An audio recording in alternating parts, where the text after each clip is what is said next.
Olá, sejam muito bem-vindos a mais um episódio do podcast Imersus, uma imersão nas unidades de saúde do município de São Luís. Hoje contamos com a participação das doutoras Manuela Dias, diretora-geral do Hospital Clementino Moura, Socorrão 2, e doutora Priscila Marques, diretora técnica do Hospital Socorrão 2. Sejam muito bem-vindas ao nosso podcast.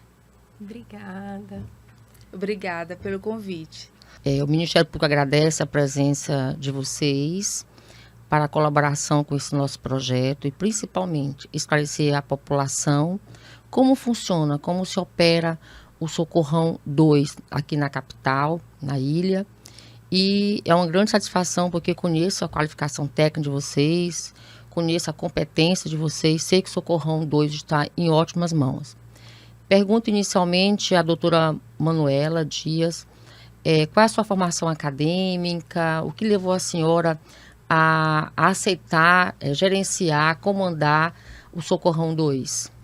Doutora, primeiro, muito obrigada pelo convite. Acho que essa é uma oportunidade que o Ministério Público tem nos ofertado, né, de falar com a população, explicar um pouco mais a dinâmica desse hospital, que é um hospital tão importante para a sociedade da nossa cidade, mas não só, né, para o estado do Maranhão inteiro.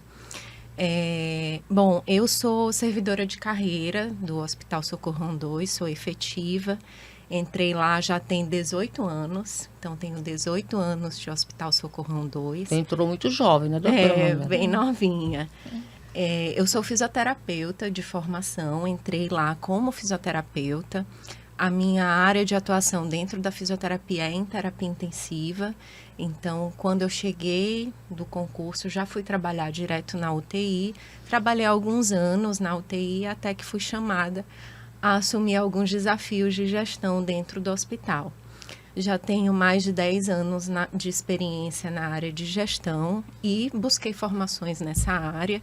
Eu tenho mestrado em gestão da qualidade de serviços públicos de saúde, né, além de especialização nessa área, algumas especializações que eu fiz ao longo da minha trajetória profissional, também no âmbito da gestão de saúde. E esse desafio me foi oferecido, né, nessa administração, na administração do atual prefeito. Na ocasião eu já tinha, né, toda uma trajetória no âmbito da gestão da qualidade dentro do hospital, que vocês imaginam o tamanho do desafio que é, né? Com certeza. Trabalhar a gestão da qualidade dentro de um hospital público de urgência e emergência, mas é possível, a gente tem entregas, né, que falam sobre isso, como é possível a gente atingir um nível de qualidade esperado para o serviço de saúde pública. E a partir daí eu assumi a direção do hospital em 2021 e desde lá estamos aí com esse grande desafio que envolve não só aprimorar o serviço de saúde no âmbito da qualidade, mas entregar uma estrutura de saúde melhor, né, que é o que a gente tem lidado desde o início dessa gestão, com uma grande intervenção na estrutura do hospital, que todos os órgãos de controle sempre nos cobraram isso, né, mas vocês podem imaginar o tamanho do desafio que é executar uma grande reforma num hospital de urgência e emergência que não pode fechar a sua porta para o atendimento, né? Então, essa é um pouquinho da minha trajetória aí no Hospital Socorrão 2. E quanto à senhora, doutora Priscila, como a senhora chegou?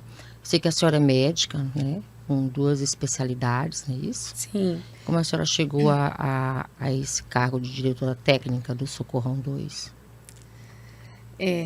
Bom, primeiro também agradecer o convite, né, de vocês, Ministério Público, por poder nos dar essa voz, né, para que a gente possa trazer um pouquinho do Socorrão 2 que a gente gosta de mostrar.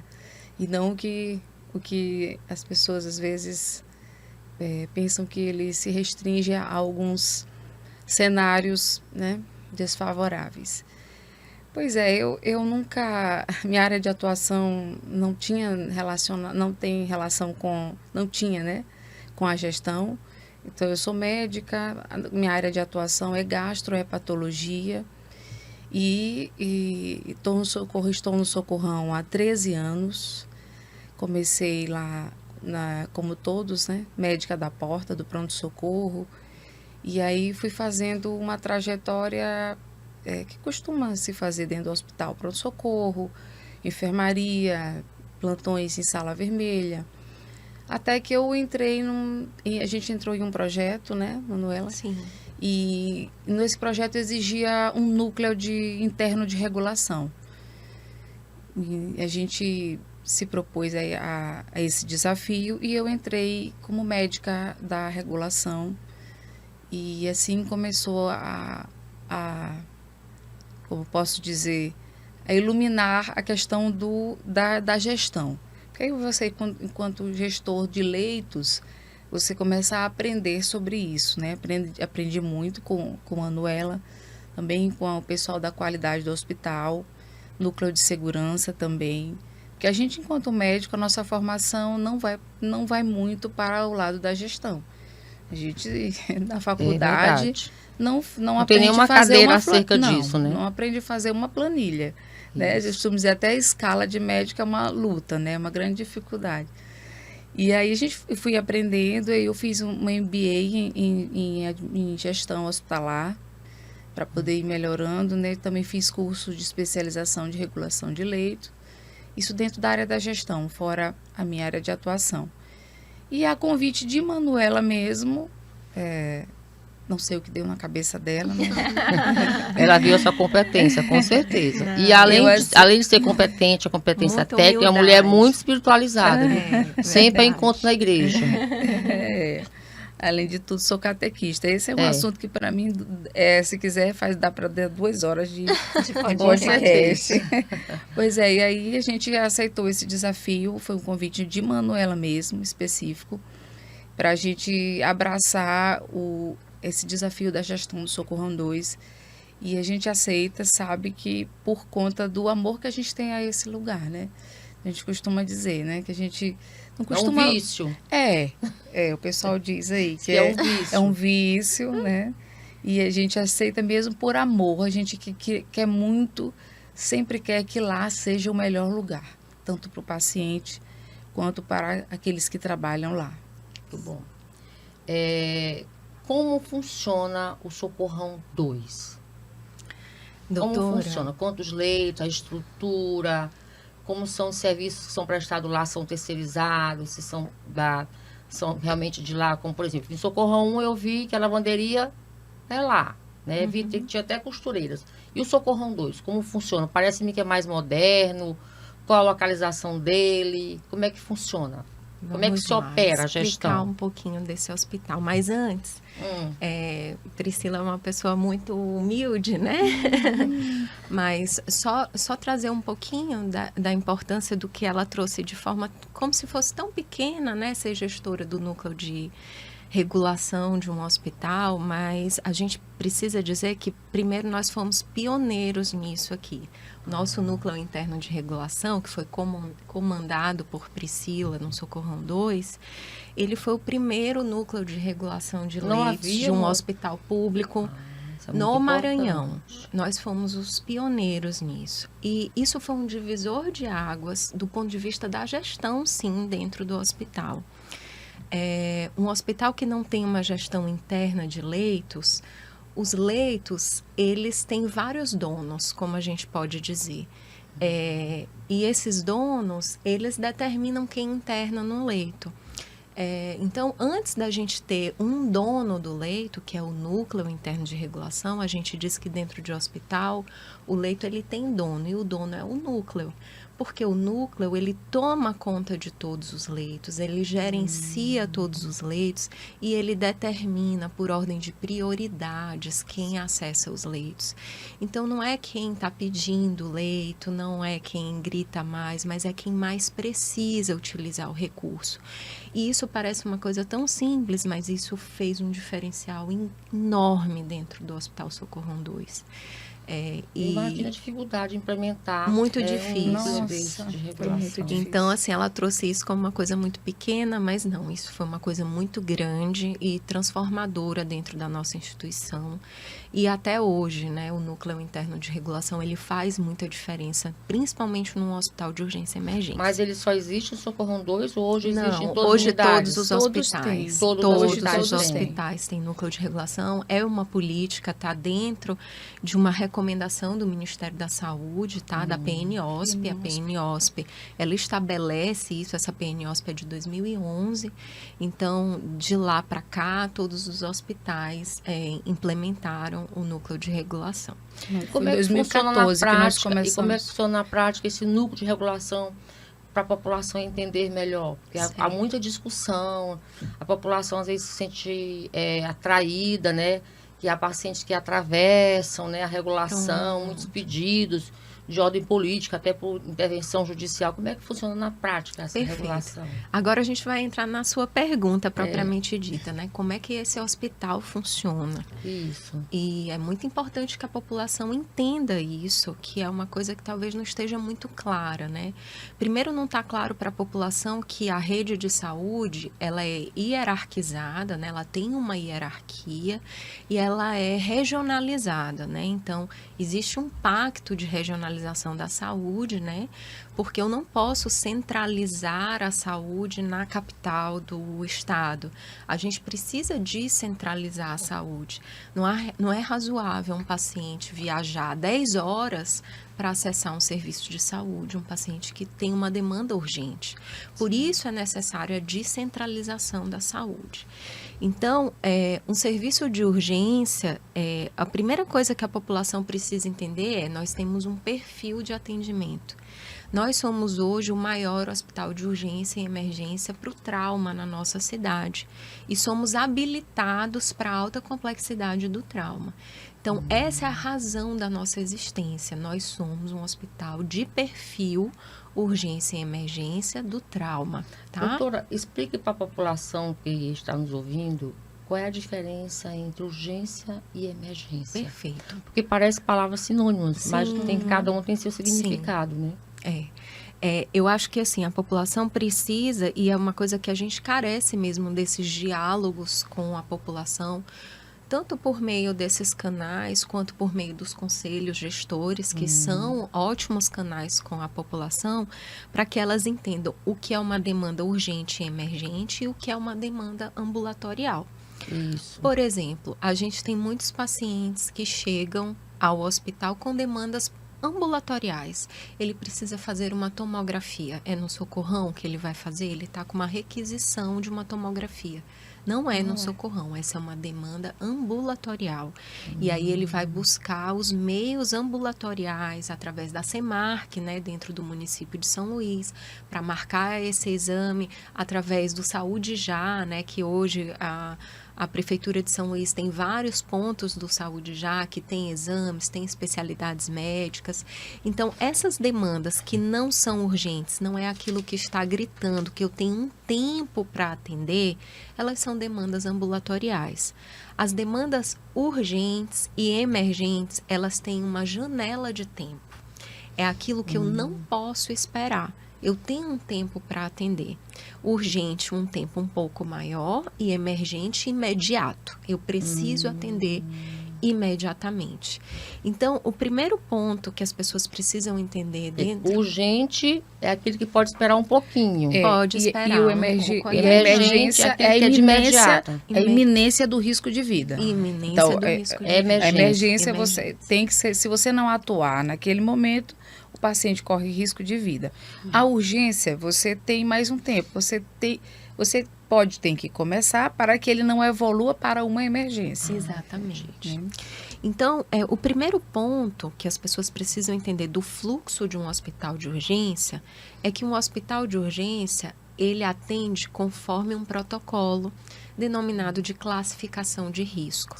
E isso é um pouco difícil quando você está ali na recepção de um hospital, entender que uma pessoa que chegou depois de você foi atendida primeiro. Muito difícil a população entender isso. Eu acho que esse é o ponto crucial e que gera muito conflito ali naquele cenário do pronto atendimento. Porque eu preciso atender conforme uma ordem de risco e não uma ordem de chegada. Né? É isso que o sistema de saúde nos preconiza e é isso que a gente faz. Então, um paciente que chega e ele é classificado como vermelho, que é o ponto mais grave da classificação de risco, ele tem que ser atendido antes de um paciente classificado como verde, por exemplo. Então, o paciente que chegou e ele é classificado como verde, ele não entende por que, Mesmo que o vermelho... que ele chegue antes, porque não é por ordem de chegada, é por ordem de risco. Ordem de risco. Exatamente. Então, um paciente que chega com uma dor torácica, suspeita de infarto agudo, a gente tem pouquíssimo tempo para atuar, para que esse paciente consiga sair desse quadro. E a gente hoje faz trombólise. Então, hoje em dia, a gente, tanto o infarto, o paciente infartado, quanto o paciente que fez um AVC isquêmico, a gente faz a trombólise, que é retirar fazer um medicamento que dilui o coágulo, né? Só falando de uma forma mais simples, e aí a pessoa não fica sem sequela, não perde músculo, não perde músculo do coração, não perde neurônio, não perde cérebro, como a gente costuma dizer. Então, também é um parêntese que eu vou abrir aqui, mas é uma coisa que é fantástica, é a gente poder ver um paciente que entra com AVC isquêmico, com sequelas, e a gente imediatamente trata aquilo que está acontecendo e ele sai andando, falando, sem sequela. A gente devolve ele para a sociedade, para a sua família, com saúde e qualidade. Então, não faz sentido uma pessoa que às vezes vai para lá até com um fluxo errôneo, com síndrome gripal. E apesar de ter chegado antes, e ela chegou ser atendida. antes, ela ser atendida antes de uma pessoa como essa que entra com uma suspeita de AVC. Ah, mas entrou falando, sim, mas às vezes, né? Você tem algumas escalas que pontuam e aí sim vão levar a gente ao diagnóstico. Então não faz sentido essa pessoa não entrar na frente. Isso aqui é preconizado. Isso é a grande reclamação deles. Quando você chega numa unidade dessa, doutora, porque eu cheguei primeiro, aí não fui atendido, aí passou um paciente na minha frente. Não é passar, exato. Vocês têm uma classificação, né? Isso que a Priscila está falando, né? Isso é de suma importância que a população entenda isso. É super importante, porque um paciente com suspeita de AVC, suspeita de infarto, a gente consegue identificar essa suspeita desde a recepção. Os protocolos, eles estão descritos para isso, para que a gente, numa entrevista, um enfermeiro, que é quem tem o primeiro contato com o paciente, ele já consiga identificar ali os sinais. E esses protocolos, a gente tem um tempo de resposta. Se o paciente passar desse tempo, ele não se beneficia mais da medicação. Portanto, a gente tem que correr contra o tempo. E é um compromisso que a gente tem que ter dessa corrida contra o tempo para salvar esse paciente e devolver ele com o mínimo de sequela ou sem nenhuma sequela. Ou seja, não entra de qualquer jeito o paciente. Não tem protocolos. Ele tem que ser identificado em 5 minutos na classificação. Quando ele é identificado, ele imediatamente ele é transferido para a sala vermelha, ele pula algumas etapas para que a gente não esbarre na burocracia. Então, ele vai para a sala vermelha e ele tem tantos minutos para fazer a tomografia, em tantos minutos o neurologista, no caso do AVC, tem que chegar e tem que orientar, em tantos minutos tem que fazer a escala, completar, e em tanto tempo, até 60 minutos no máximo, a depender do tempo que a pessoa teve, começou a ter os primeiros sintomas, ele já tem que estar fazendo a medicação. Então, a janela, por exemplo, para AVC isquêmico, a janela é de 4 horas nos sintomas. Então, se você começou a sentir, perdeu o movimento do braço, entortou a boca, e você... Fechou um olho, com aquele que saiu ao vivo, né? Isso. Um rapaz foi entrevistado e tendo um AVC ao vivo. Exato. Então, se tem esse tempo e confere, e o paciente consegue chegar no hospital, antes dessas 4 horas, a gente consegue tirar ele desse evento e ele volta certamente sem sequelas para casa. Né? Então, isso a gente costuma dizer nesse protocolo que tempo é cérebro. Então, quanto mais ele for atendido de forma dinâmica e objetiva, mais ele é o sucesso do protocolo e o sucesso do tratamento. Certo. Mas, doutora, voltando ao fluxo, né? Então, o primeiro ponto fundamental é esse, que o paciente ele não é atendido por ordem de chegada, mas Isso por ordem de risco. Ponto fundamental. E é Ponto importante fundamental. frisar, doutora, que quando da nossa visita, a gente verificou que na entrada, na recepção, tinha uma tabela com as cores e com os horários. Isso, para as exatamente. pessoas Os tempos de ficarem cientes. espera. Perfeito. Então, esse era o segundo ponto em que eu ia chegar. Cada classificação que o paciente ganha tem um tempo ótimo de atendimento. Então, pelo protocolo de Manchester, um paciente classificado como verde, ele pode esperar até 3 horas para o atendimento médico. Vocês imaginam a gente deixar um paciente na recepção até 3 horas? Na verdade, esperando. o paciente verde, ele não é um paciente para o Socorrão 2. Eu ia chegar Paciente nesse ponto. verde e azul. Só que, claro, a gente não tem como... Até eu tô surpresa com isso. Não tem como não atender o paciente, porque, inclusive, uma resolução do Conselho Federal de Medicina, o paciente ele só pode ser liberado do ambiente hospitalar se for por um médico. Então, de qualquer forma, ele vai passar, se for algo que o enfermeiro, que não seja realmente muito... Tem coisas que são absurdamente não fazem parte do perfil. Mas, em sua maioria, ele tem que esperar e o médico vai e orienta que não é lá. É uma receitinha, Vai explica. entender o paciente. Só que, pois é, difícil. E esse Muito paciente não era difícil. para estar lá, porque a gente tem que atender só o paciente que costuma ser a partir do amarelo, laranja, mas apesar de que no trauma alguns se classificam como verde. Como eu falei, a rede de urgência, ela é hierarquizada, regionalizada e ela é organizada em perfis. Então, a gente tem um perfil de atendimento. Nós somos um hospital de alta complexidade. Vocês imaginam se todo paciente pudesse acessar todos os tipos de serviço, como isso ia ser desorganizado, né? Então, a rede de saúde, ela é organizada com base em perfis. E eu tenho um perfil que ele é desenhado com base nos recursos que eu tenho.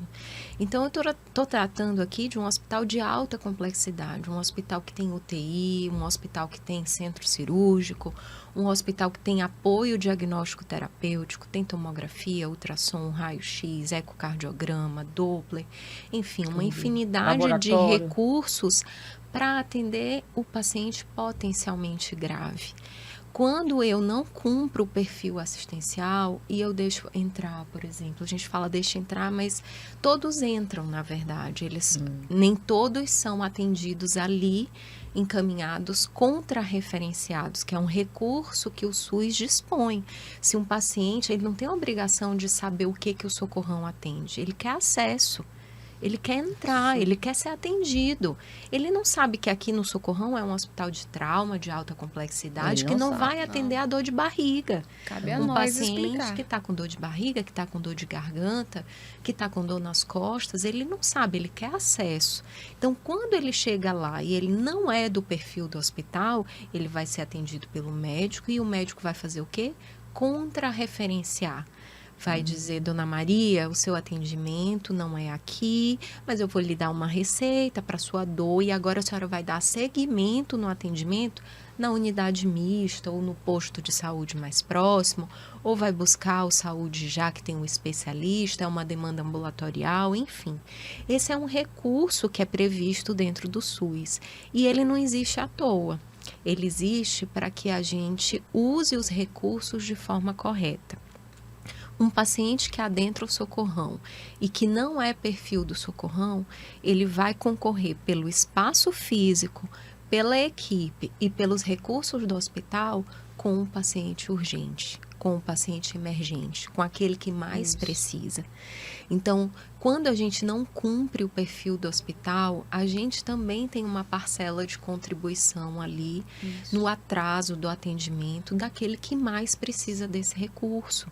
Então, é fundamental que a gente faça cumprir o perfil. Existe todo um regramento, né? As portarias do Ministério da Saúde, as portarias internas, né? Da própria saúde estadual e municipal, que estabelecem isso. Então, a gente precisa fazer cumprir. E isso é muito difícil que a população entenda. Imagine você esperar 1 hora para o atendimento médico e o médico falar, olha, não é aqui que você vai fazer esse exame. Não é... Mas a gente precisa fazer isso, né? Nós somos um hospital de grande porte, a gente atende mais de 5.000 pacientes por mês. 5.000 pacientes por mês? Isso, mais de 5.000 pacientes por mês. Nós operamos aproximadamente 900 procedimentos por mês. São 900 procedimentos que a gente faz.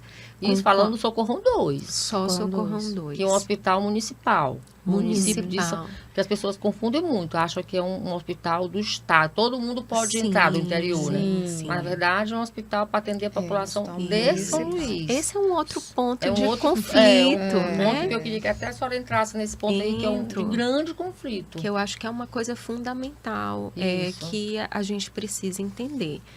Existe, doutora Elizabeth, um pacto de regionalização da saúde, né? Então, a saúde do estado do Maranhão, ela está dividida em 3 regiões de saúde.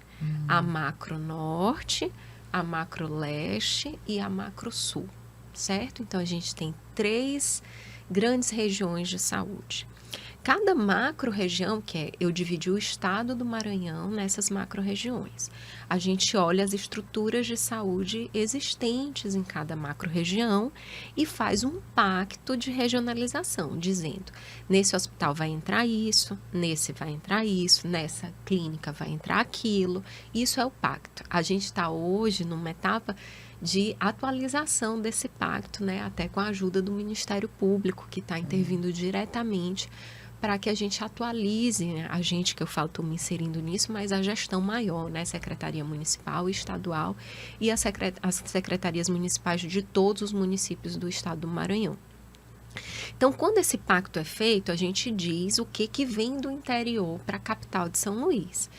Então, na capital de São Luís, existe sim um pacto que nos responsabiliza por alguns municípios. Dentro do Socorrão 2, o último pacto de regionalização, a gente é referência para uma área de mais de 4 milhões de habitantes. Então, vocês imaginam muita gente. o tamanho, o desafio que é. Só que a gente está ali posto como referência dentro do nosso perfil, dentro da urgência e emergência.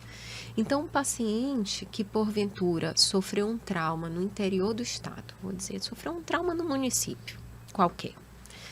Lá em Montes Altos. Montes Altos, nem conheço, mas vamos lá. Minha terra natal. Sofreu um trauma em Montes Altos e ele tem uma fratura fechada, não é uma fratura exposta, tá? Certo. Ou seja, não é uma emergência cirúrgica. Se fosse uma fratura exposta, é emergência. A gente tem tempo para atender essa fratura. É uma fratura fechada, ele fraturou o antebraço e é cirúrgica. O médico avaliou e disse, essa é uma fratura cirúrgica. O hospital de Montes Altos não tem cirurgia ortopédica, certo? Não tem. Não tem, digamos. Mas ele está lá internado com uma fratura que precisa de cirurgia ortopédica. O que o Hospital de Montes Altos tem que fazer? Regular o paciente, pedir leito para os hospitais de referência mais próximos da macro-região que ele está, né? Os que Imperatriz. têm serviço de ortopedia. Então, é por meio da regulação que eu peço um leito. E eu peço leito por meio de regulação para o Hospital Socorrão 2? De jeito nenhum. O Hospital Socorrão 2 é um hospital de urgência. Os leitos do hospital de urgência não estão à disposição da regulação e não é à toa. É porque os leitos, eles são de quem? Eles são do pronto-socorro do hospital. Eles são da porta. Que é porta aberta. A porta está aberta, então não posso dispor meus leitos para regulação. Um paciente desse tem que aguardar no hospital, o hospital que tem o serviço de ortopedia, de porta fechada, liberar o leito para ele. Se for em São Luís, HTO, Hospital da Ilha, os hospitais que dispõem do serviço de ortopedia. Mas o que acontece na maioria das vezes? O gestor do hospital espera ali 5 dias, 4 dias. Ainda regula, né? Às vezes ainda Regulou, regula. a regulação não liberou ainda o leito. O que ele faz? Vou Todo botar mundo na pressiona. ambulância e vou levar lá para o socorrão. O que acontece muito, né? Bem aí a gente está tratando de um problema grave. Inclusive que infringe normativas do Conselho Federal de Medicina. Considerado um crime. Porque eu não posso tirar um paciente internado para aventurar um leito, ele tem que ter garantia de leito. Ele só sai de um hospital com garantia de leito no hospital de destino. Como eu garanto isso? Por intermédio da regulação de leitos. Ele só deve sair com o leito liberado. E o que acontece na maior parte das vezes? Não, eu vou aventurar lá no socorrão, porta aberta. Quando ele chega, ele vai achar o leito? Não vai achar. Primeiro porque eu não reservo o leito. Eu sou hospital de urgência, meus leitos não estão disponíveis para regulação. Então, ele vai chegar na porta e ele vai ser mais um paciente que vai aguardar por um leito disponível. Então, Eu queria só fazer um parêntese, Manu, desculpa te interrompendo sobre isso, porque aí entra nessa questão da regulação que a gente fez por muito tempo. Assim, uma das regras de transferência interhospitalar, que é entre hospitais, é comunicar a unidade origem, a unidade destino que você precisa desse leito. Aí a unidade destino, é o hospital para onde vai ser levado, precisa dizer, tudo bem, você pode vir, vou preparar a equipe, para que a equipe esteja pronta e o leito fique à disposição desse paciente. Então, essa é uma regra de transferência interhospitalar. Quando ela é infringida, ela trata-se de crime. Então, você tem um paciente regulado em um hospital, se esteja regulado ou não, mas está em um outro hospital, de um município, e as pessoas tiram ele do leito sem a garantia de um leito em outro hospital, isso é um crime, né? Porque você tira um paciente de um recurso e transfere para um local que não tem esse recurso. Então, quando Manuela diz, nossos leitos não estão disponíveis, é porque um hospital de porta aberta não pode ficar com um leito bonitinho, bloqueado, esperando alguém vir de um lugar de 5 horas, enquanto a porta está aberta, e o que está chegando aqui, o politrauma, o fraturado, né, os acidentes, como a gente tem, está chegando aqui. Eles dizem, não, fica esperando aí, porque esse leito aqui já está esperando um pessoal de Apicuaçu, um exemplo. Então, esse é o princípio. Às vezes as pessoas não entendem por que a gente não regula. Mas por que vocês não liberam o leito? Ligam e falam, olha, a gente está mandando o paciente, a gente não tem o leito. Então, aí as pessoas querem regular. Então, não regula por esse motivo. Esse leito, ele é disponível, como a Manuela falou, para o pronto-socorro, porque a nossa porta é aberta. Sim. Agora, o hospital de porta fechada, como ela disse, o que é isso? É aquele hospital que não tem urgência. Então, é um hospital que a porta é fechada, não entra se você quiser. Mas chegar na porta e querer entrar. A demanda é planejada. Eu posso Carlos Macieira, o Hospital da Mulher, alguns tantos. Demanda planejada. Demanda planejada. O hospital de porta fechada, eles têm uma demanda planejada. Então, esse sim, você entra em contato e diz, olha, eu tenho um paciente com perfil assim, né, que é o perfil do seu hospital, eu preciso de um leito. E esse contato é via regulação. Via regulação, via esse NIR, que a gente lutou tanto para que ele... a central de regulação, entre o núcleo... E não existia isso antes, né? Isso que foi bem disruptivo a gente implantar o setor, que é uma ferramenta, né? E aí a pessoa liga e pede o leito. Aí ele fala, aí você tem tempo. Não é um hospital que está entrando gente precisando lá. Ele fala, olha, temos 2 leitos aqui, então você mande para o leito. Aí você tem que dar o número do leito, avisar toda a equipe. Então, o paciente está traqueostomizado, a família está traqueostomizado, você precisa deixar ponto de oxigênio, avisar a fisioterapia. Então, olha só como é que você recebe um paciente, com todo o preparo que ele precisa. Agora, você tirar o paciente do leito, gente, imagina, a gente só compreende quando a gente se coloca nessa situação. Então, a gente está lá num leito, numa cama, que por pior, por menor que seja, ou que as questões aqui não são hotelaria, mas você está num local, né, com o seu familiar bem alocado. E você tira essa pessoa, e muitos hospitais também levam a falsa informação para o paciente, olha, o socorrão já liberou o leito para você.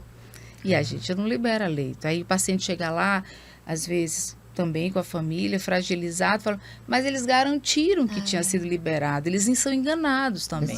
A gente percebe que eles não têm culpa em sua maioria, né? Sei. Eles só querem o direito deles de poder fazer a cirurgia, de poder estar no local com o serviço disponível. E aí eles são, às vezes, E não tem como devolver para o ludibriados. município, né? Aí é questão também... Como é essa questão, como é que funciona isso na Muitas prática? vezes, doutora, Depende, não pode explicar. É difícil isso, né? Mas a gente, como eu retomo, é importantíssimo que nós, como gestores, conheçamos o perfil e façamos cumprir esse perfil, né? Então, a gente mais uma vez pode dispor da contrarreferência e dizer, não, eu não tenho recurso, eu não tenho leito, não é uma emergência, então ele precisa retornar e aguardar a liberação por intermédio da regulação de leitos. Nesses casos a gente tem respaldo legal. Isso. Quando você fala aguardar no seu município de No origem. seu município O de seu origem. leito regular. Porque o que acontece na maior parte das vezes é que naquela tentativa de agilizar, eu submeto o paciente a um transporte desnecessário, vem para a capital, não disponho do leito e aí eu preciso retornar o paciente. Algumas vezes existem situações sociais tão graves, né, que a gente não consegue. Às vezes o município deixa o paciente e leva a ambulância embora, não tem como retornar e a gente acaba tendo que assumir. Mas na maior parte das vezes a nossa orientação faz a contrarreferência para o município de origem para que ele espere a liberação via regulação, porque esse é o fluxo normal. Isso Agora, se o paciente chega estável, tá? Agora, se chega chega nesse grave. ponto que eu ia chegar, se for uma emergência, gente, uma emergência para nós não importa de onde ela vem, Ela não é importa nossa, se ela vem é nossa. do Pará, de onde for, é uma emergência, é comigo, tá comigo, A gente tem eu paciente tenho que da resolver. Venezuela, Então, porque às vezes tem pessoas que vêm passar férias, argentinos, Sim. gente de todo lugar. o SUS é um gigante, né? E não nega atendimento a ninguém. Então, assim, a gente, é como eu falo, aquilo que é do nosso perfil, não importa de onde está vindo. Uma emergência não pode esperar. A gente precisa atender o paciente que está numa condição de emergência. Agora, uma cirurgia que é uma demanda planejada, que é uma cirurgia eletiva, não é para nós, né? Então, essa é a grande dificuldade que a gente precisa gerir dentro de um hospital público de porta aberta. Eu falo que a gestão dentro do SUS, ela já é difícil em razão da natureza do trabalho do SUS, do financiamento, né? No nosso caso, que não somos uma autarquia, nós somos um hospital de administração direta da secretaria, então, apesar de administrarmos o hospital, não somos nós que fazemos as licitações, os contratos terceirizados, não administramos recursos, não temos recurso próprio, o recurso é da Secretaria de Saúde, isso já impõe um desafio do ponto de vista administrativo, né? Não tem autonomia financeira. Né? Mas vocês imaginam o tamanho do desafio adicional que frente a todas as dificuldades de gerir a saúde dentro do sistema público, de gerir a saúde no sistema público na rede de urgência. O desafio é muito grande, porque a rede de urgência, a demanda não é controlada. E nós não temos a pretensão de controlar a demanda como gestores. Nós precisamos garantir o atendimento ao perfil, mas eu não posso bloquear e dizer, eu vou fechar a porta aqui porque eu lotei. Não posso fazer Tem muita isso. gente que acha que essa é a solução. E fala assim, Mas por que legalmente vocês não fecham? poderia fazer isso? Não, Ah, jamais. jamais. E aí isso é um pensamento que a gente, quando entra, acha, né? Quando a gente entra com uma certa imaturidade. E depois, ao longo da gestão, você vai vendo que não. É um alto esforço para um pouco resultado. Então, não é isso que diminui a superlotação. Assim como não é aumentar leito em tudo quanto é lugar, que também vai diminuir a superlotação. É exatamente gerenciar os processos, gerenciar esse perfil que Manuela fala. É um processo também educacional da população saber para onde ir, isso reduz bastante, mas não você fechar a porta e dizer, não, agora eu não vou mais atender. A gente não poderia, de forma alguma, fazer isso, porque como o Manu disse, a demanda ela é espontânea, ela não é controlável. Como controlar que uma pessoa vai ser atropelada daqui a 2 minutos? Que uma moto vai cair, que um ônibus, né, com várias pessoas caem, a gente atende às vezes muitas múltiplas vítimas. Não é controlável isso, a gente não tem nem não tem como. Mas a gente consegue controlar o que não é nosso. A gente precisa controlar o que não é nosso. Porque senão o que não é nosso toma o espaço do que é. E aí a gente às vezes perde a oportunidade de salvar uma pessoa, porque o hospital está superlotado de coisas que não são para lá. Por exemplo, um exemplo. Mas o que não é para lá?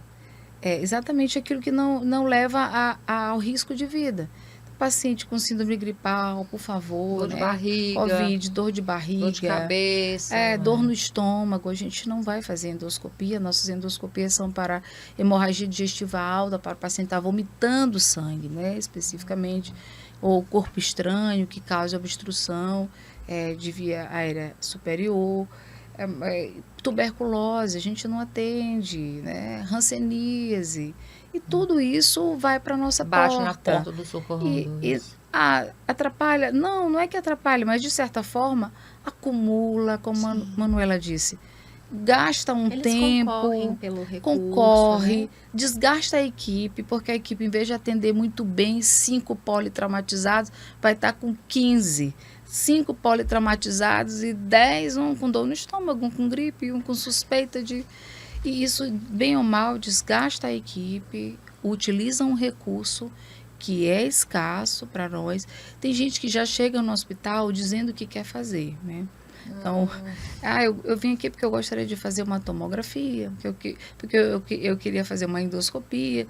Não é esse perfil de paciente. Primeiro, que quem tem que indicar tem que ser o médico, mas a pessoa que chega já dizendo o que ela quer fazer, a gente também é um grande desafio para nós, porque essa certamente é ambulatorial, né? Então, todos esses... Como é que vocês explicam aqui para a população a questão daqueles corredores onde os pacientes ficam e que é motivo de manchetes, reportagens, né? A gente vê muito isso. E eu tive, graças a Deus, hoje eu tenho uma outra visão do que acontece ali, porque eu estive presente nos hospitais, em visitas que eu fiz, e eu verifiquei o que leva a acontecer isso, certo? Mas a população precisa saber de vocês, que operam o sistema, por que aquele corredor, às vezes, está super lotado. Perfeito, Explique, por favor, doutora. para a população. Eu acho assim que a gente tem uma oportunidade hoje muito grande, né, de falar sobre isso, porque muitas vezes as pessoas querem encontrar soluções simples para um problema complexo, né? E esse é um problema complexo e multifatorial. A superlotação, eu faço uma analogia, por exemplo, quando uma pessoa está gripada e está com febre, a superlotação ela é a febre. Ela é a febre.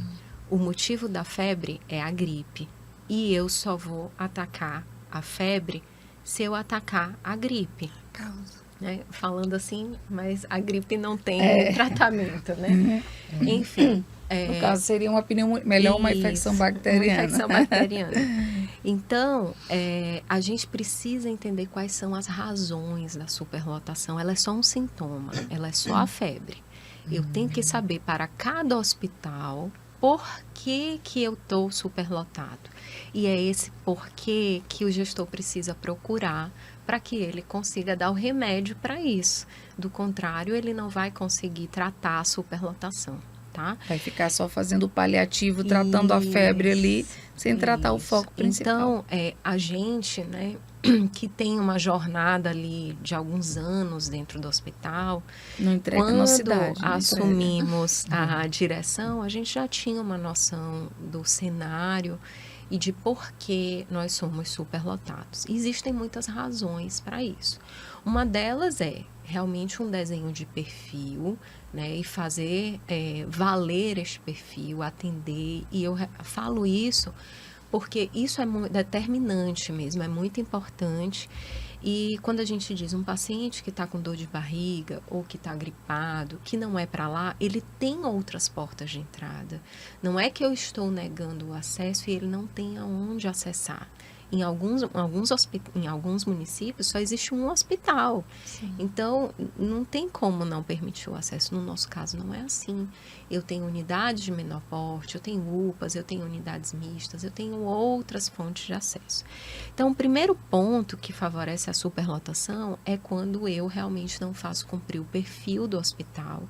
E aí, o hospital entram pacientes de toda a natureza e competem no recurso, que é o recurso mais caro que existe no hospital, que é o recurso leito, com outros pacientes que precisam desse recurso. Esse é um ponto. O outro ponto, e aí vem a nossa importância como gestores, é que a gente precisa entender, Priscila já falou isso, a forma mais simples que a gente tem de pensar a resolução da superlotação é: eu preciso de mais leito, né?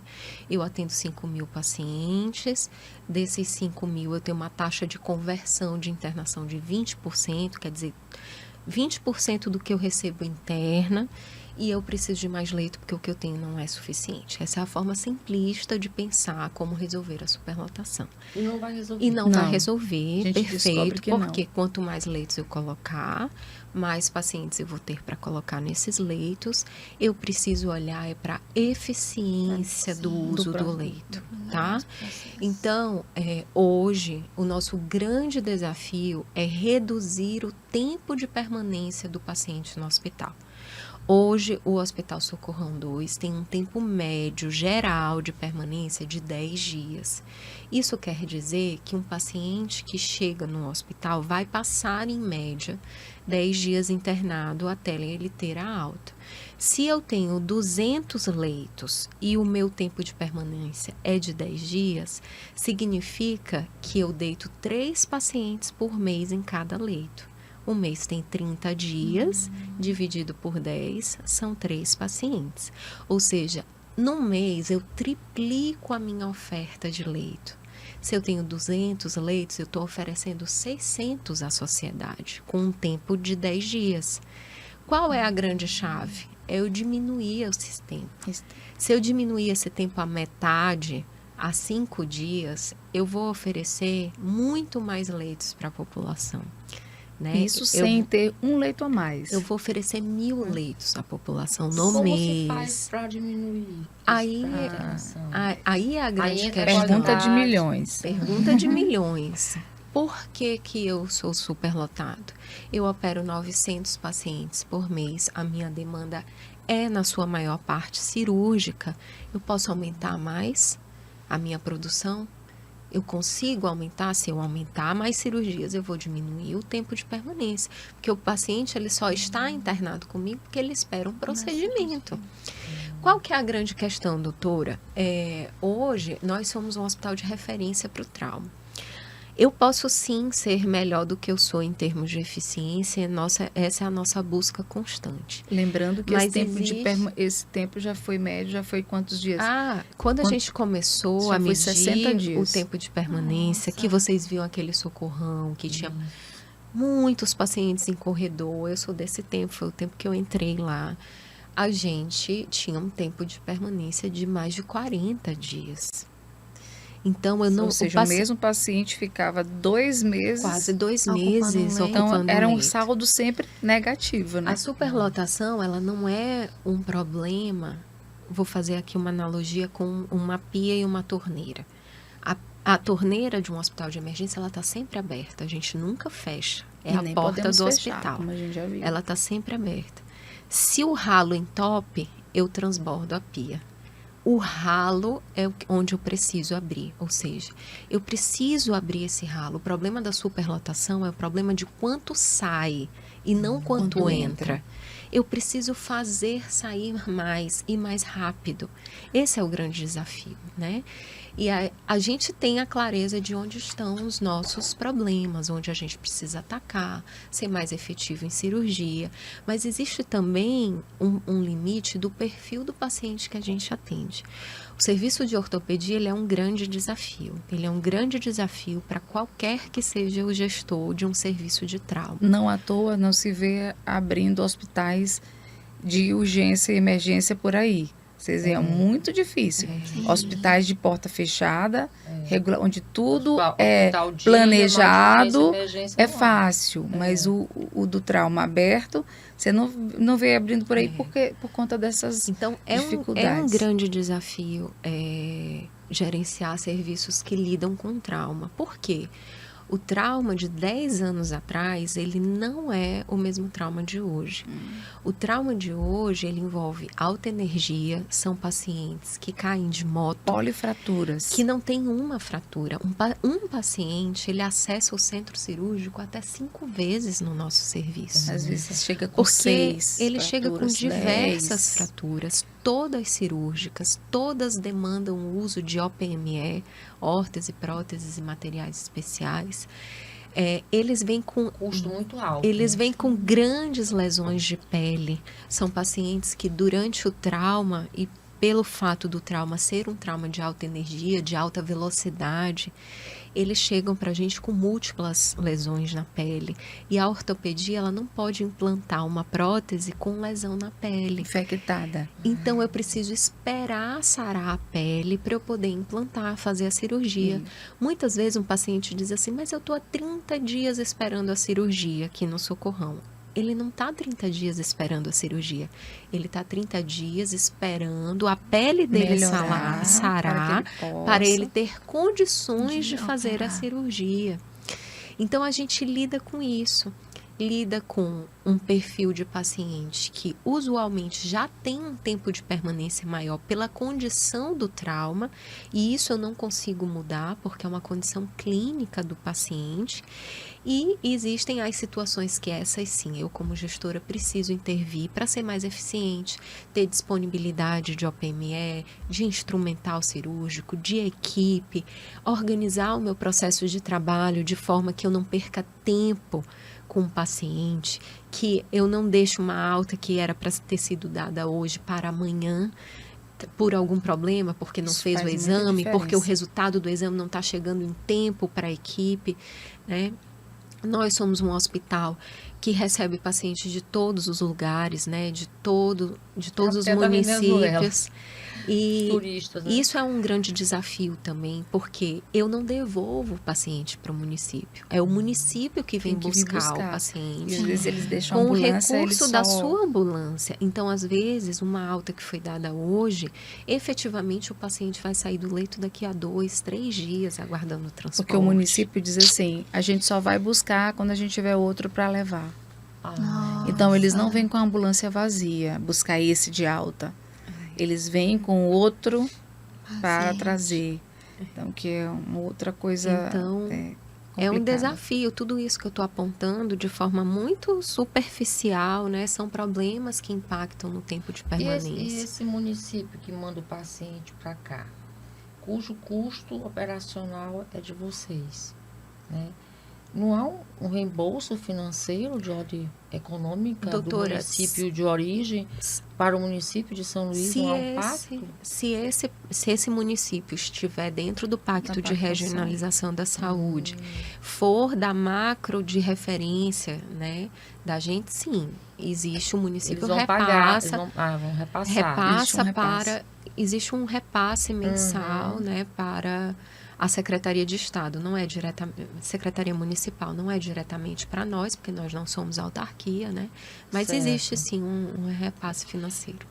Doutoras, e qual é o número de médicos que trabalham hoje no Socorrão 2? A gente tem mais de 250 médicos hoje no nosso serviço. Quantas especialidades? Ai, nossa. Vou citar. Nós temos ortopedia, cirurgia geral, clínica médica, terapia intensiva, neurologia clínica, nefrologia, que é um serviço terceirizado, Cirurgia anestesiologia, que é um serviço terceirizado também, cirurgia torácica, cirurgia Vascular, plástica, para o trauma. urologia, cirurgia vascular. Bom, Endoscopia. Muita gente. todas essas especialidades são especialidades que estão inseridas no cenário do trauma, tá? Então, quando certa vez uma pessoa me perguntou, vocês têm cirurgia plástica? Mas por que cirurgia plástica no hospital de É a trauma? reparadora. Sim, a cirurgia reparadora do pós-trauma. trauma. Um paciente politraumatizado muitas vezes perde pele, né? E ele precisa fazer enxertia, tudo. Então, a gente tem, sim, a cirurgia plástica dentro do E hospital qual o por número de essa leitos razão. que tem a unidade de Socorrão 2? A gente tem hoje que nós estamos divididos em 2 estruturas, né? Vocês sabem, por conta da reforma. A reforma finalizou? Essa é a primeira etapa da reforma, né? Que está contemplando pronto-socorro, centro cirúrgico, central de material estéreo. E a gente agora vai para a segunda etapa. Então, em razão da reforma, a Prefeitura de São Luís, né, no ato que a gente fala de muita coragem, porque é preciso ter muita coragem, né, e compromisso mesmo para bancar essa reforma com um hospital que não pode fechar. Alugou uma outra estrutura e isso implica para a gente também um grande desafio logístico, porque eu tenho um pronto-socorro num hospital e as unidades de internação em outro, né? Então, interna aqui, entra aqui e interna em outra estrutura. Então, hoje, somando essas 2 estruturas, a gente tem 277 leitos operacionais. E as Tá. UTIs? Está dentro desse quadro? Desse Tá, número? dentro desse quadro. Nós temos 28 leitos de UTI. De UTIs. Isso. Muito bem. Qual a maior demanda lá do hospital? Doutora, Maior demanda, assim, acidente de carro, sem sombra de dúvida. qual é a maior demanda? É AVC? Qual é a maior demanda hoje do Desses Socorrão 5 2? mil, aproximadamente 5 mil Por pacientes por mês, muita gente.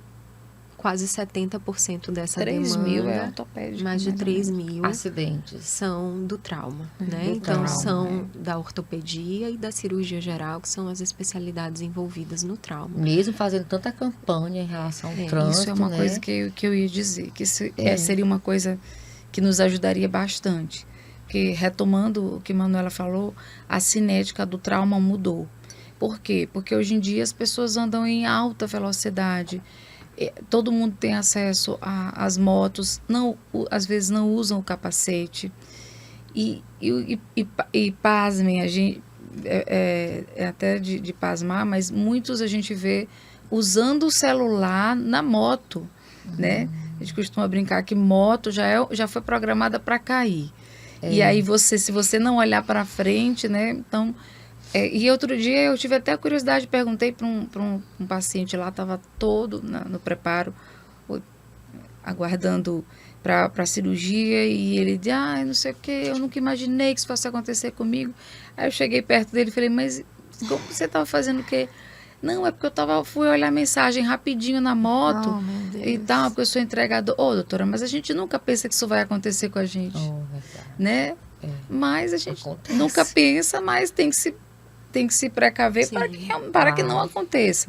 Então, isso mudou muito, como a Manuela falou antigamente, há pouco, não muito tempo, porque eu ainda acho que a gente ainda pegou essa fase. Andava-se de bicicleta. Então a Aí pessoa hoje chegava todo mundo pode comprar uma moto. Então é tudo com moto. A pessoa chegava com um antebraço, fratura de antebraço. Uma baladeira que o dedinho do pé, né? Hoje em dia, como se foi dito, ela chega com polifraturas, né? E com muita sujidade.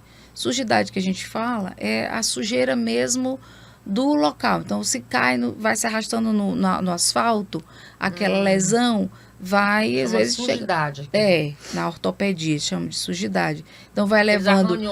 vai levando. Não, é a sujeira mesmo. Pedra, areia, tudo que estava no chão, na terra, no local onde aconteceu a lesão.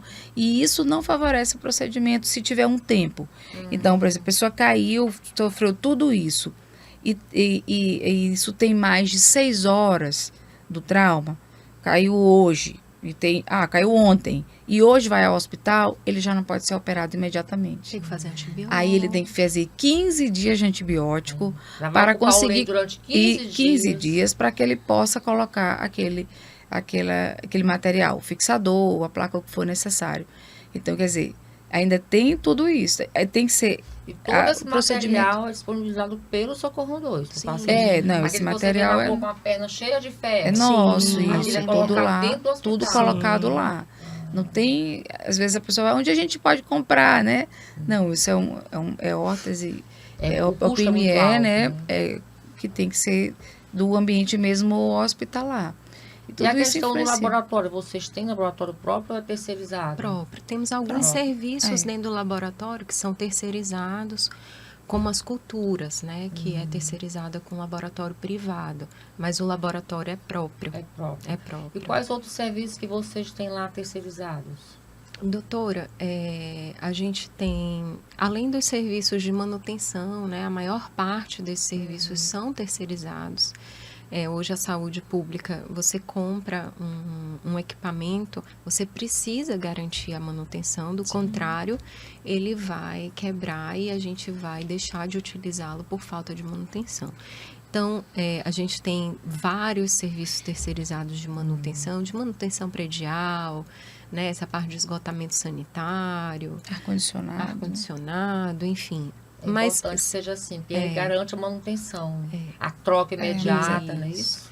Mas serviços de saúde mesmo, terceirizados, nós só temos o serviço de nefrologia, o serviço de anestesiologia e o serviço de telelaudo. O nosso tomógrafo tem um contrato, né, terceirizado para prestação do serviço de laudo. Então, no âmbito da prestação direta de assistência à saúde, são esses 3 serviços que a gente dispõe hoje de terceirização. Todo o resto é serviço próprio, né? A equipe é nossa e a gente que gerencia diretamente. E o número de enfermeiros, técnicos de enfermagem também lá é grande? O corpo de enfermagem é o maior corpo de trabalho de qualquer hospital, né? Porque é a equipe que está mais diretamente em contato com o paciente. Se entregam também de corpo e alma, eu vejo lá nos hospitais. Hoje a gente tem um corpo de trabalho de aproximadamente 1.600 trabalhadores. Desses 1.600 trabalhadores, 700 são só da enfermagem, tá? Entre enfermeiros e técnicos, mais da metade. E qual é a previsão de entrega do hospital, da Socorrão, da reforma? De finalizar essa reforma? Vamos lá, doutora. Não tem. Porque muita coisa, né? A gente está agora, né, na fase de montagem, né? A obra já foi entregue, a gente está equipando, organizando. A parte de equipamento, a senhora imagina o desafio que é montar um centro cirúrgico inteiro, instalar focos, equipamentos. Novo. Então, a gente está nessa fase, tá? De montagem, ainda não temos uma data definida. Mas voltando à sua fala sobre superlotação, eu queria só pontuar uma coisa muito importante, que essa entrega a gente espera que modifique um pouco.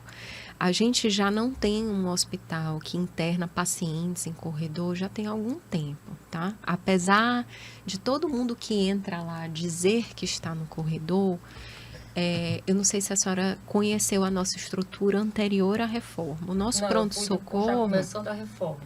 Nosso pronto-socorro, ele se resumia a um corredor. Eu tinha um corredor com consultórios, né? E ali o posto de enfermagem. Mas o atendimento em si, depois que o paciente saía do consultório, que ele precisava tomar uma medicação, alguma coisa, ele de fato acontecia no corredor. Sim. Porque a estrutura física do pronto-socorro era desenhada para isso. Eu não tinha uma sala de observação. Que a gente, nessa nova estrutura, vai ter, né? Então, hoje, quando alguém chega e fala que está no corredor, na maior parte das vezes, na estrutura alugada que a gente está, ela está ali no que a gente chama de SDM, Sala de Decisão Médica, que é uma observação. Ele está ali na sala de observação, já passou pelo atendimento médico e está ali recebendo uma medicação ou aguardando o resultado de algum exame. Normalmente é isso. Hoje, antes de eu vir para cá, eu fui verificar quantos dias consecutivos nós estávamos sem nenhuma internação em corredor. Nós estamos há 32 dias consecutivos sem colocar nenhum paciente em corredor. E hoje, quando a gente coloca um paciente em corredor, é apenas uma medida de contingência, né? Para vocês terem noção, o nosso NI hoje precisa pedir autorização à direção para colocar alguém em corredor. Porque a gente precisa conscientizar de que isso não é normal. Não é normal. Tirar isso como possibilidade. Isso não porque a pode vida ser toda foi normal. muito tranquilo colocar. A tipo gente, assim, as pessoas a gente não começaram pode a normalizar. colocar. A gente não Isso. pode normalizar. A gente não Corredor pode não é colocar lugar de uma cuidado. placa no corredor e dizer aqui é o leito tal. Como a gente fez durante muitos anos. Aquilo era institucionalizado. Né? Chegou a ser normalizado. Eu contava com essas vagas como se No fossem corredor. leitos, Contava, né? Então, hoje a gente tem um processo que eu não vou dizer para vocês que é fácil, ele é bastante desafiador.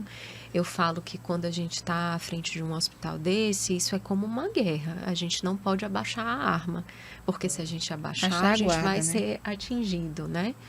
Então, a gente tem que estar ali o tempo todo alerta. Existem muitos mecanismos gerenciais que a gente adota, como reuniões rápidas diárias que a gente faz. O Huddle, né, é uma dessas reuniões, que foi uma ferramenta vinda aí do futebol americano, né, que é aquele momento que eles param ali para reorganizar o time. Isso Também se for levado para o hospital. isso é uma rotina que a gente tem no hospital, a gente faz huddle dentro do hospital, faz gerenciamento diário, a gente tem uma reunião na diretoria com alguns líderes diária todos os dias às 14h, em que a gente pergunta quantas cirurgias a gente fez, quantos pacientes de alta, quantos estão aguardando por leito, Quantas foram suspensas e por quê? para Pra que a gente gente entender os motivos. tome decisões ali imediatas, mas respaldada, né, por informação.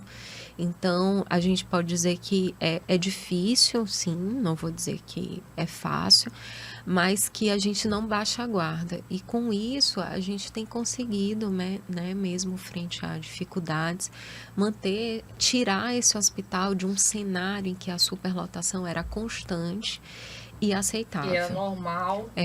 Eu não Aliás, vou dizer para mas vocês hoje que ela não existe, porque o pronto-socorro ele extrapola sim a sua capacidade. Eu tenho hoje capacidade para receber ali com segurança 20 pacientes, né? Pontos de Bom cuidado. 20 pacientes que podem sentar e deitar ali. Que a Eu gente extrapolo. conseguiria receber dentro de um ponto de cuidado.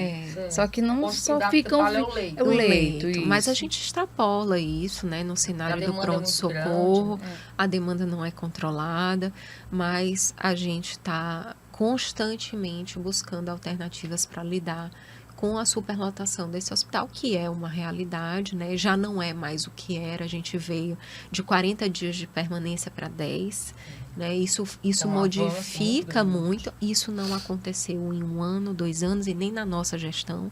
Isso é um processo, né, que veio de gestões anteriores à nossa, né? Tem 10 anos de caminhar aí para que a gente realmente conseguisse mudar um pouco a mentalidade, essa mentalidade simplista de achar que a gente precisa de mais recurso, de mais leito e não olhar para o processo de trabalho, que é o que realmente faz diferença.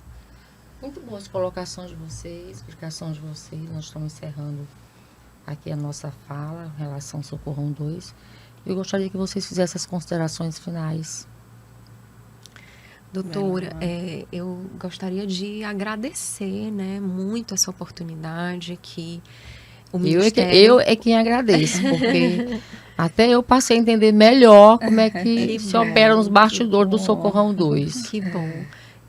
Eu vejo a importância, né, que a saúde e os órgãos de controle têm nesse processo de normatização da saúde. Quanto mais próximos nós estivermos, tão melhor será para a assistência à saúde, né? O Ministério Público, ele é indispensável nesse processo de organização do Sistema Único de Saúde. Vocês têm feito um trabalho brilhante, né? Se dispuseram a ir para as unidades e recolher informações para saber como tem sido o atendimento a essa população. Isso é imprescindível para que a gente consiga realmente mudar, né, esse sistema, melhorar esse sistema de saúde. Eu sou uma apaixonada pelo SUS, Eu né? também. Desde que eu me formei, eu trabalho no SUS, apesar de já ter... eu fiz minha residência num hospital privado, mas eu dizia, isso aqui não... Eu preciso fazer mais, né? Eu acho que o SUS, ele carrega consigo um propósito diferente, né? A gente está ali, no nosso trabalho, a gente tem uma oportunidade todos os dias de fazer o bem para alguém que precisa, porque aquelas pessoas, elas estão numa situação de vulnerabilidade extrema. Quando a gente vira paciente, a gente está vulnerável, né? Então, a gente está entregue a uma equipe de cuidado e a gente precisa cuidar adequadamente, né? É um desafio muito grande, como vocês puderam ver, mas a gente não se esconde, né, desses desafios, a gente precisa enfrentar e precisa enfrentar com sabedoria, que eu acho que é uma coisa fundamental. Eu falo muito que uma empresa não admite um gerente, um CEO que não seja formado para isso, né, para liderar essa empresa. Mas a gente admite no serviço público, às vezes, um gestor que não é formado para isso, para ser gestor. E a gente precisa admitir que os profissionais de saúde, eles são alçados ao cargo de gestão por serem bons profissionais de saúde. Claro. Mas não por serem bons gestores, porque a gente não aprende isso na faculdade, né? A gente precisa buscar isso depois. E assim como a saúde tem ciência, a gestão também tem ciência. E a gente precisa saber o que a gente está fazendo quando a gente senta numa cadeira tão importante quanto essa, porque o gestor, ele determina os resultados de uma instituição, né? Então, é muito importante também que a gente fale sobre isso, sobre a importância dos gestores terem informação, terem conhecimento do que estão fazendo. Eu acho que melhora a qualidade do serviço prestado. Com toda certeza. Então, eu acho que também o trabalho de vocês tem nos levado a isso, né? A qualificar esse serviço de gestão que é tão importante quanto o serviço assistencial. O serviço assistencial, ele é inteiramente impactado pela gestão, né? Então, muito obrigada mais uma vez por essa oportunidade. A gente se coloca à disposição, né, para sempre estar junto, contribuindo com vocês no que vocês precisarem. E a gente sabe também que o Ministério Público está também à nossa disposição, né, em tantas outras oportunidades que a gente já teve, né, de conversar, de buscar articulações que afetam o nosso serviço. Então, muito obrigada, doutora. Muito obrigada, Mariana. Eu agradeço muito a sua participação. Obrigada. E a sua excelente colaboração. Obrigada. Não à toa, ela é a nossa diretora-geral, né? Ela está realmente no cargo onde ela está apta para isso. E a senhora também, doutora Priscila. Certeza. Doutoras, muito obrigada aí ao convite a nós, né? Por nos dar essa voz. Eu costumo brincar muito quando eu recebo alguém no hospital que a gente gosta de falar o que a Globo não mostra, não sei se eu posso falar essa palavra. É verdade. Porque só Esse a gente... aqui é o nosso propósito. Só a gente para mostrar. Os bastidores da saúde no só a gente para mostrar, né? E que tudo é feito com muito amor, né? Tô me segurando aqui para não me emocionar. Porque a gente não tá lá por motivos que não sejam ajudar o paciente. Muito obrigada, viu? Parabéns pelo trabalho de vocês. É uma honra grande aqui o Ministério Público contar com essas explicações, partindo de gestores tão importantes para a rede municipal de saúde e de alto nível de qualidade, porque eu conheço, eu acompanho o trabalho de vocês.